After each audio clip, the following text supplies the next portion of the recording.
waral ñu daje fii tey dafa am solo ndax ku ne xam na ne liggéey bi ñuy liggéey ndox bi ba mu àgg ci askan wi lu jëm ci wàllu courant daf ci am solo bu baax a baax ba loolu sax tax na mooy tax njëgu ndox bi du mën a wàcc ba atteindre yenn niveau yi waaye lii nga xam ne ay champs solaires la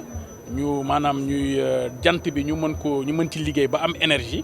dana tax ba lu ci Sen'Eau daan def ngir togg ndox bi dana wàññeeku bu baax a baax te loolu bu yàggee bu ñu demee ba am ci yu bare yu mel nii te it dana am njeexital ci wasaare gën a wasaare ndox bi ba population yëpp jot ci donc daal ñu wax ne lii benn jet bu njëkk la te SONES ak Sen'Eau wax nañ ma ne ñu ngi ciy waxtaan ngir xool naka la ñuy gën a renforcer li nga xam ne mooy li ñuy wax énergie propre yi pour daal mu am njeexital ci njëgu ndox mi. xam nga lii comme ni ma ko waxee rek du ne day remplacer courant bi yëpp ba mu jeex maanaam téeméer yoo jël fanweer yi lay doon te barab bi ñu nekk mooy barab bi nga xam ne li ëpp ci jumtukaay yi ñuy liggéeyee pour ndox mi ñëw fu mel ni ay Ndakaaru ay Thiès ay Mbour fii la nekk. donc comme lu jëm ci wàllu 30% dana ci am loolu forcément day ñëw dooleel courant bi nga xamante ne ni moom la ñuy am ngir liggéey ndox bi bu yàggee buñ ci gënee liggéey ba am ci yu bare yu mel nii yaakaar naa ne dana am sax njeexital ni ma ko waxee sànq ci njëgu ndox bi donc effectivement ni nga ko waxee dana gën a dooleel réseau courant bi ba daanaka bu doon ay perturbation yu néew amoon na ci dootu ci amati. wax naa ko sànq bi may fàttali ne ministre bi ci boppam moo fi waroon a teew waaye dafa am ngant expliquer naa leen lu mu doon moom ku sensible la ci préoccupation population yi ñoom nag li ñuy wax mooy ñu gën leen a jàppale ba ndox mi ak courant bi gën a wasaarewu dem fépp loolu wax naa leen ne am na liggéey yu am solo yoo xam ne gouvernement bi def na ko ci lu jëm ci wàllum ndox bi nag nga xam ne ñun ci la ñu ne ku ne dégg nga li ñuy wax politique de branchement sociaux maanaam ay accompagnement la yu am solo yoo xam ne état bi ak ministère bi ñu ngi koy def ngir jàppale population yi ba ñu am accès ci ndox fii bi ñuy wax dégg nga ñu ne ñoom jot nañ ci bu baax a baax waaye li ñuy laaj mooy ñu gën koo yokk loolu nag DG SONES wax na ma ne mu ngi ciy liggéey ak maire yi jot na seen i mëbët ci loolu te luñ ci defoon rek danañ ko gën a yokk ba nga xam ne population yëpp ndox bi dana daje ministre bi da ngeen koy faral di dégg muy wax ne feek am na benn sénégalais bu nekk fenn te amul ndox moom day jàpp ne mission bi jeexul kon xam nga ko am taxawaay boobu wax dëgg fa yàlla population yi tamit am mébét yu mel nii yaakaar naa ne moom dana ci jox ay jéego yu am solo. Comme vous le savez, on s'est retrouvés ici ce matin pour inaugurer les champs solaires de Mékhé et de Keur Momar Sarr qui regroupent des sites extrêmement importants dans l'approvisionnement en eau potable, notamment de Dakar et des zones traversées, Thiès, Mbour, etc. Compte tenu maintenant de l'importance de ces infrastructures qui consomment beaucoup d'énergie, Sen'Eau, à travers ses partenaires Suez et Total Énergie, ont jugé utile d'innover en recourant à l'énergie propre.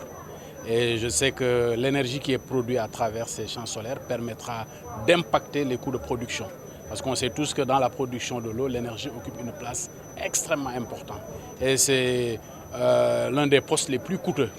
Donc si on parvient à maîtriser l'énergie, on va forcément impacter un peu le coût de l'eau.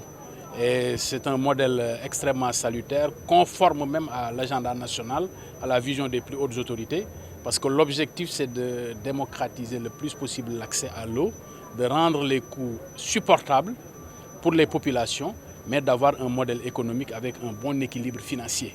Et je sais que si on démultiplie ce modèle, on parviendra à impacter les coûts de production et in fine le prix de l'eau, qui sera beaucoup plus accessible pour les populations. Les populations ont soulevé ici des préoccupations, notamment le renforcement de l'accès à l'eau potable à travers la démultiplication des branchements sociaux, mais également un accompagnement pour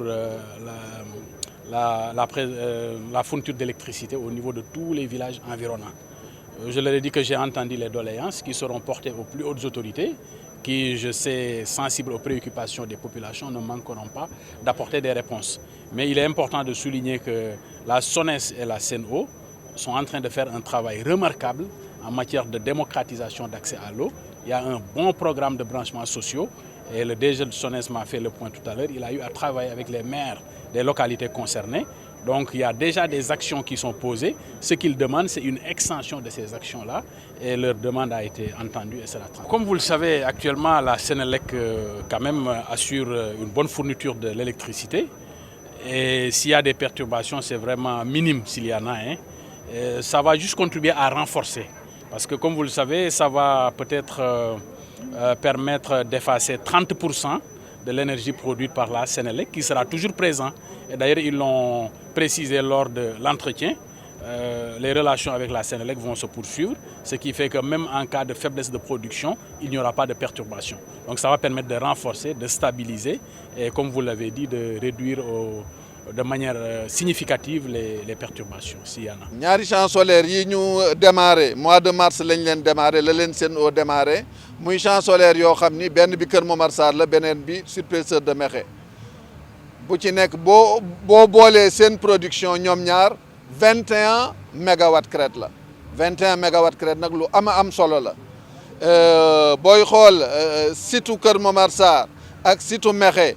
li fa nekk ci ay installation de production et de distribution en eau ñoom ñooy installation yi nga xam ne ñooy gën a consommer énergie ci Sénégal et raison pour laquelle on a voulu implanter centrales solaires yi ci site yooyu seen production annuelle 45 gigawattheures la au moment où ñaari sites yi ñu ngi consommer 170 gigawattheures et donc ça fait un effacement de l'énergie globale de l'ordre de 25 à 30%. ci wàllu production eau en tout cas ci consommation énergie bi day aider ces sites-là et globalement le secteur énergétique à avoir plus de stabilité parce que xam nga énergie boo ñëw consommer ko ci secteur bi rek énergie boobu day aider globalement la capacité du secteur et ça permet par conséquent directement ou indirectement à améliorer l'alimentation énergétique des populations. liggéey bi nag depuis 2020 lañ ko tàmbalee ginnaaw bi am na ay retard yu ndawaan côté administratif bi ñu accéléré ko nag diggante 2024 ak 2025 terminé ko en 2026 et démarrage effectif bi c'est le mois de mars 2026. Globalement disons que SONES dafa mettre à disposition de Sen'Eau 28 hectares au niveau de Kër Momar Sarr ak 25 hectares au niveau de Mékhé et installation yi utiliser wul espace boobu yëpp utiliser na daal entre 15 et 18 hectares sur chaque site. Donc panneaux solaires yi aussi panneaux yu bëree bëri la vu les niveaux de puissance boo jëlee au niveau de Mékhé 15 300 panneaux solaires la boo demee Kër Momar Sarr 18 300 panneaux solaires la ñu am foofu.